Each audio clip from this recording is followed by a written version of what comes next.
Family நம்ம எவ்வளோ கஷ்டப்பட்டு மேலே போனாலும் சரி கீழே வந்தாலும் சரி நம்மளை உண்மையாகவே ஏற்றுக்கிறது நம்ம ஃபேமிலி மட்டும்தாங்க. இந்த ஃபேமிலியை பற்றி அழகாக பேசலாமா வாங்க. ஃபேமிலி குடும்பம்னு சொன்னாலே அது ஒரு தனி அழகுதான் இல்ல. குடும்பங்கிறது வெறும் ரத்தம் பந்தம் மட்டும் இல்லைங்க. நம்ம தப்பான முடிவு எடுக்கும் போதும் சரி, நம்ம சோர்ந்து போகும்போதும் சரி, முதலால கை கொடுத்து தூக்கி விடுறது நம்ம ஃபேமிலி மட்டும்தாங்க.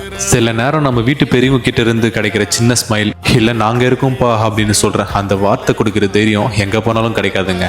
ஒரு மரம் எவ்வளவுதான் உயரமா வளர்ந்தாலும் அது கீழே விழாம இருக்கிறதுக்கு காரணமே அந்த வேர்கள் தாங்க.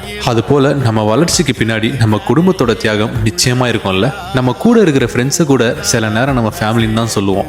ஏன்னா எங்க அன்பு இருக்கோ அங்க தானே குடும்பமும் இருக்கும். உறவுகள் சில நேரம் கசப்பா இருக்கலாங்க, ஆனா அந்த அன்பு உண்மையா தான் இருக்கும். சின்ன சின்ன சண்டை, அழுகை, சிரிப்பு இது எல்லாமே சேர்ந்துதாங்க ஒரு குடும்பத்தை அழகாக்குது.